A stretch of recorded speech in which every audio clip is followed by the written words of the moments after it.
तो शुरुआत करें। आज हमारे पास कुछ दस्तावेज हैं।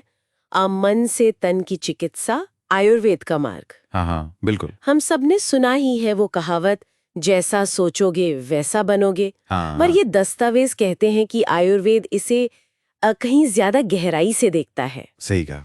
ये दस्तावेज दरअसल आयुर्वेद के उसी मूल सिद्धांत की बात करते हैं कि कैसे हमारा मन, मतलब सोच, भावनाएं, और हमारा तन यानी शरीर, ये कैसे गहराई से जुड़े हुए हैं। ये सिर्फ कहावत नहीं है, नहीं है। ये एक पूरी प्रक्रिया है, एक शारीरिक और मानसिक प्रक्रिया, जैसा इन दस्तावेजों में समझाया गया है। हाँ, और सबसे सबसे चौंकाने वाली बात जो मुझे लगी इन दस्तावेजों में, वो ये है, जो बार बार नेगेटिव सोचोगे वही शरीर में बीमारी बन जाता है। ये सुनने में थोड़ा नाटकी सा लगता है ना, मतलब सिर्फ सोच से बीमारी। स्रोत इसे कैसे समझाता है? ये तो बस मूड खराब होने से ज्यादा कुछ लगता है। हाँ है तो, लेकिन यहाँ बात सिर्फ एहसास की नहीं है, ये शरीर के अंदर की केमिस्ट्री की बात हो रही है। अच्छा। स्रोत के अनुसार जब हम लगातार तनाव में रहते हैं या दुख या कोई भी नेगेटिविटी महसूस करते हैं, तो हमारा शरीर कॉर्टिसोल नाम का एक स्ट्रेस हार्मोन ज्यादा बनाने लगता है। कॉर्टिसोल, हाँ सुना है। तो दस्तावेज यही बताते हैं कि ये हार्मोन फिर हमारे इम्यून सिस्टम को, मतलब रोगों से लड़ने की ताकत को, उसे दबाता है। ओके। पाचन क्रिया धीमी हो सकती है और चिंता, मतलब एंजाइटी, वो भी बढ़ सकती है। बाप रे। आयुर्वेद में शायद इसी को कहा गया है, मनोविकार से शारीरिक रोग उत्पन्न होते हैं। अच्छा। यानी मन की जो उथल पुथल है वो शरीर में बीमारियों की जड़ बन सकती है, और ये कोई हल्का फुल्का असर नहीं है।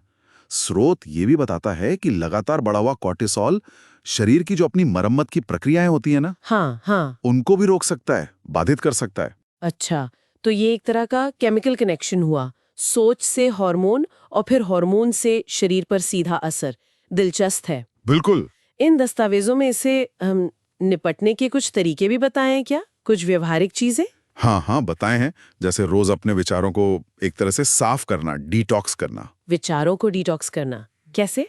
मतलब शायद सजग रहना कि क्या सोच रहे हैं, और इसमें तुलसी वाली चाय पीने का जिक्र है, ध्यान यानी मेडिटेशन का जिक्र है। अच्छा। और अपने अवचेतन मन, सबकॉन्शियस माइंड, उसको सकारात्मक सोच से भरना। पर ये उपाय तो बहुत सरल से लगते हैं, तुलसी चाय, ध्यान।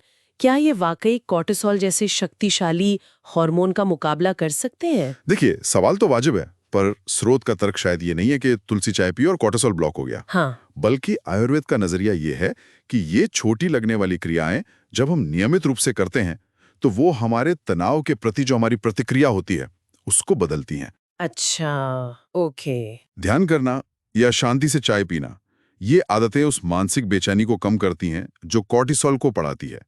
ये मन और शरीर के बीच संतुलन बनाने की कोशिश है। संतुलन। स्रोत कहता है कि ये क्रियाएं तनाव हार्मोन के बुरे असर को धीरे धीरे कम करती हैं।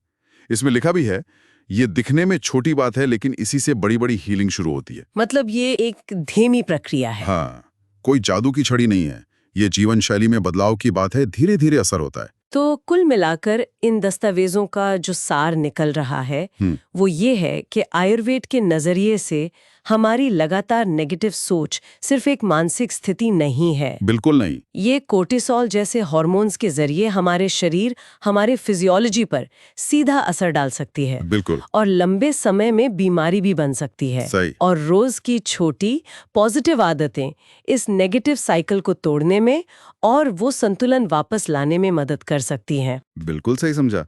और ये हमें एक गहरे सवाल पर भी सोचने को मजबूर करता है। क्या? कि अगर, जैसा स्रोत कह रहा है, कि नकारात्मक विचार इस तरह हमारी शारीरिक हकीकत बना सकते हैं, तो फिर लगातार सकारात्मक या जागरूक सचेत विचारों में कितनी शक्ति होगी?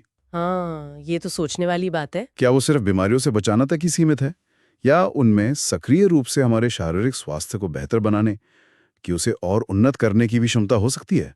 वाह। इस पर अगर हम सोचें तो शायद हमें अपनी सेहत को देखने का एक नया और शायद ज्यादा शक्तिशाली नजरिया मिल जाए।